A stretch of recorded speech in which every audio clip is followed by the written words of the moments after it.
கிறிஸ்துவுக்குள் மிக அன்பானவர்களே, தினமொரு தூதன் வழியாக உங்களை சந்திப்பதில் பெரும் மகிழ்ச்சி. இந்த நாளிலே எரேமியா தீர்க்கதரிசன புஸ்தகம் 30வது அதிகாரம் 19வது வசனம். அவைகளிலிருந்து ஸ்தோத்திரமும் ஆடல் பாடலின் சத்தமும் புறப்படும். அவர்களை வர்த்திக்க பண்ணுவேன். அவர்கள் குறுகி போவதில்லை.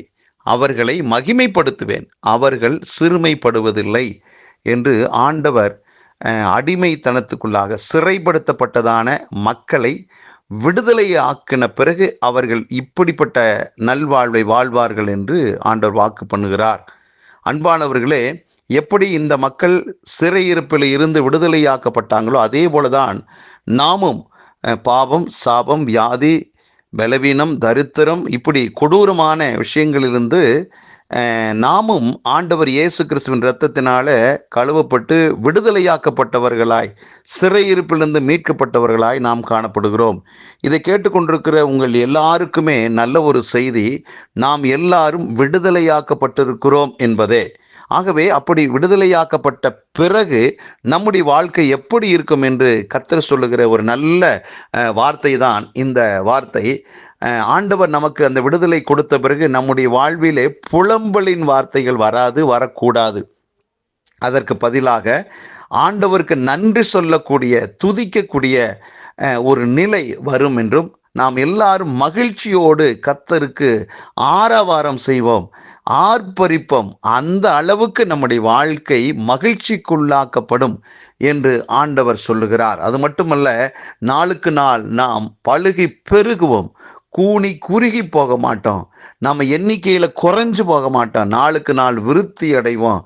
அப்படிப்பட்ட ஒரு உயர்நிலை. அது மட்டுமல்லாமல் ஆண்டவர் உங்களையும் என்னையும் பெருமைப்படுத்துவேன் என்று கர்த்தர் வாக்கு பண்ணுகிறார். இனி நமக்கு ஒருபோதும் சிறுமைப்படுத்தப்பட்ட சூழ்நிலைகள் வராது, வெக்கப்பட்டு போகும்படியான ஒரு வாழ்வு நமக்கு வராது என்று கர்த்தர் சொல்லுகிறார். அன்பானவர்களே, இந்த மாதிரியான ஆசீர்வாதமான வாழ்க்கை யாருக்குன்னா, சிறையிருப்பிலிருந்து விடுதலையாக்கப்பட்டவர்களுக்கு. ஆம், நாமும் ஒரு காலத்திலே ஒரு விதமான சிறையிருப்பில் தான் இருந்தோம். என்றைக்கு ஆண்டவராக இயேசு கிறிஸ்துவை ஏற்றுக்கொண்டோமோ அன்றைக்கே நாம் முற்றிலும் விடுதலை ஆக்கப்பட்டவரும், முற்றிலும் விடுவிக்கப்பட்டு விட்டோம். ஆகவே விடுதலையாக்கப்பட்ட நமக்கு ஆண்டவர் கொடுத்த நல்வாழ்வுதான் இந்த வசனத்தில் உள்ளடங்கினதான காரியங்கள். ஆகவே இதை ஆண்டவர் கொடுப்பேன் என்று வாக்கு பண்ணினதுனால நாம் இதை விசுவாசிப்போம். விசுவாசித்தபடியே நமக்கு ஆக கடவும். ஆகவே நாம் அதிவிரைவில் விடுதலையின் அனுபவத்தை நாம் பெற்று மகிழ்ச்சியோடு ஆரவாரத்தோடு வாழப்போகிறோம். நாளுக்கு நாள் பழுகி பெருகப் போகிறோம். அது மட்டுமல்லாமல் இனியும் நாம் கூனி குறுகி போகாம, சிறுமைப்படுத்தப்பட்டதான வாழ்க்கைக்குள்ளாக போகாம கர்த்தர் நம்மளை காத்து உயர்த்த போகிறார். இந்த விசுவாசமான வார்த்தையை அறிக்கையிடுங்கள், வாய்விட்டு சொல்லுங்கள்.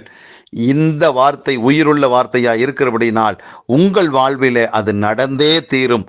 கலங்காதீர்கள், தைரியமாக இருங்கள். நல்ல பிதாவே, ஆண்டவர் இயேசுவின் நாமத்தினால் அதை கேட்டுக்கொண்டிருக்கிற ஒவ்வொருவரை வாழ்த்தி ஆசீர்வதிக்கிறேன். நீர் கொடுத்த நல்ல வார்த்தையின்படி எங்களுக்கு இவ்விதமான ஆசீர்வாதத்தை கொடுத்ததுக்காக நன்றி. கேட்டுக்கொண்டிருக்கிற அத்தனை பேரையும் மனதார நான் வாழ்த்துகிறேன், ஆசீர்வதிக்கிறேன். சுகமாய், ஆசீர்வாதமாய், மகிழ்ச்சியாய் வாழ்வார்களாக. எல்லாருடைய வாழ்வில் நன்மையும் கிருபையும் தொடர்வதாக. இயேசு கிறிஸ்துவின் நாமத்தில் வாழ்த்தி ஆசீர்வதித்து ஜெபிக்கிறேன் நல்ல பிதாவே, ஆமேன். நீங்கள் பாக்கியவான்கள், பேறு பெற்றவர்கள். நன்றி.